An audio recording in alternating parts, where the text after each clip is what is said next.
Celly. I got to know him really well. He was put into a private prison in Middle Tennessee, Trousdale Correctional. They've had a lot of problems with understaffing, so it had been poorly run before the pandemic. From what my old Celly has told me, there was a guy in there that was exhibiting symptoms that have been going on for a couple of weeks. And he went to medical. They just gave him Tylenol.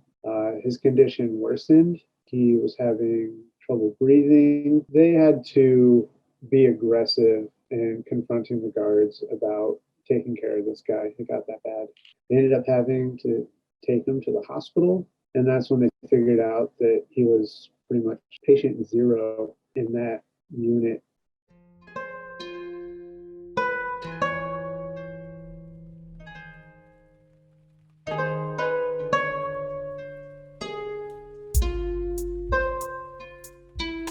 About half of the population tested positive, and so they implemented lockdowns.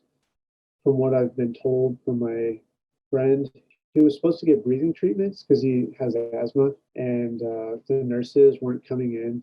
They were so short-staffed that they had educators that worked there making food for the inmates, and that was typically just like sandwiches, food that isn't nutritious. Ended up getting COVID. He got pneumonia, and then he got hospitalized, and he was in isolation for about 2 weeks. And he just got out in November, and he's currently on breathing treatment. He's on oxygen. It seems like he's still struggling. This has negatively impacted him, and probably for the rest of his life.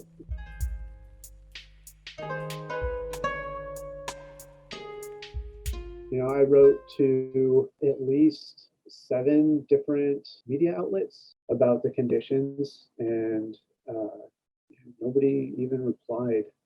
I think that most of the people in there should be released. I mean, there's so many ways that the system monitors people that it's unreasonable to keep inmates locked up right now. And that's the problem, is that if you're going to impose isolation in that environment, that means locking people down. And psychologically, that's damaging. It's unacceptable.